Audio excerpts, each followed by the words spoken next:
Hi, welcome to the demonstration video of the Odoo's number one application, the Dashboard Ninja. This video will be about the feature Print Dashboard.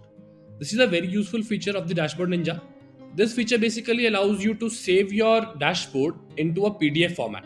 Okay, lot many times it is a possibility that yes, users might need to print the dashboard into the hard copies to submit it at a particular place or maybe to carry with them for a seminar or a meeting. Also sometimes they just want to keep the records into the system at different instances, right? So they need to save the PDF formats. So not many dashboards are giving you this feature, but Dashboard Ninja is allowing you to save all the dashboards that you are creating into the PDF format. To achieve this functionality, we simply have to click on print dashboard, and we can see our item is being downloaded. And once we click the downloaded file, we can see a dashboard as the PDF file.